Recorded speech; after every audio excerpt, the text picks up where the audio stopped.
بسم الله الرحمن الرحيم. بسم الله الرحمن الرحيم. نحن في هذا اليوم في عصر يوم الجمعة 27 ذي القعدة 1444 الموافق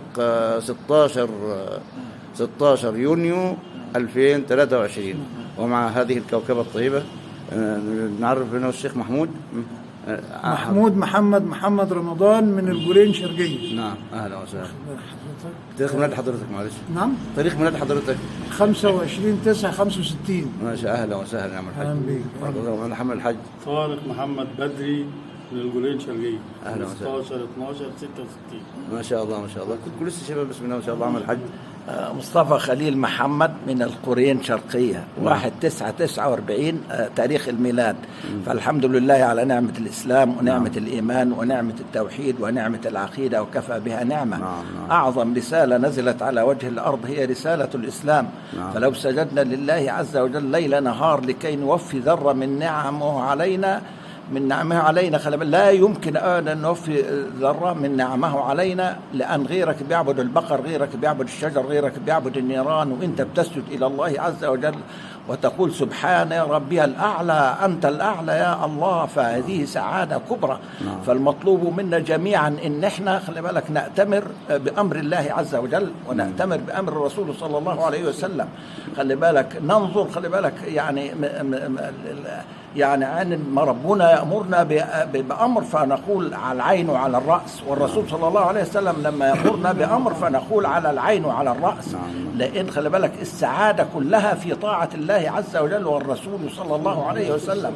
فيا اخواننا يعني فالمطلوب منا جميعا ان احنا يعني نأمر اولادنا بالطاعة، نأمرهم بالصلاة، نأمرهم بالطاعة، نأمرهم بالدين العظيم، نأمرهم بحفظ القرآن الكريم.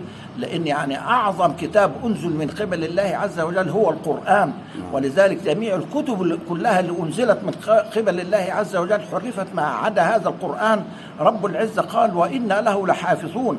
فرب العزة حفظ هذا الكتاب العظيم. فيجب علينا جميعا ان احنا نتمسك بهذا الدين لكي نسعد في الدنيا والآخرة.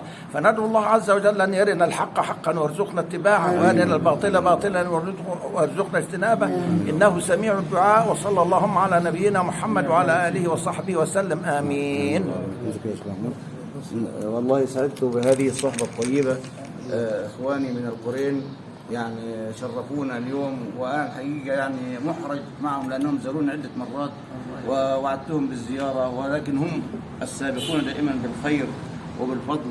فنسال الله ان يجازيهم، لا يجازيهم الا الله تعالى. نسال الله واقول لهم جزاكم الله خيرا وبارك الله فيكم واكثر من امثالكم في هذا اليوم. ونحن في هذا اليوم في مسجد الحاج حسنين. نسأل الله أن تبارك وتعالى نبارك في هذه الصحبة الطيبة في عصر الجمعة وعصر يوم الجمعة في يوم 27 ذي القعدة و1444 الموافق 16 يونيو 2023. نسأل الله يبارك فيكم جميعا، والسلام عليكم ورحمة الله وبركاته. جزاك الله خير. انت تنزل دي بقى يا شيخ محمد.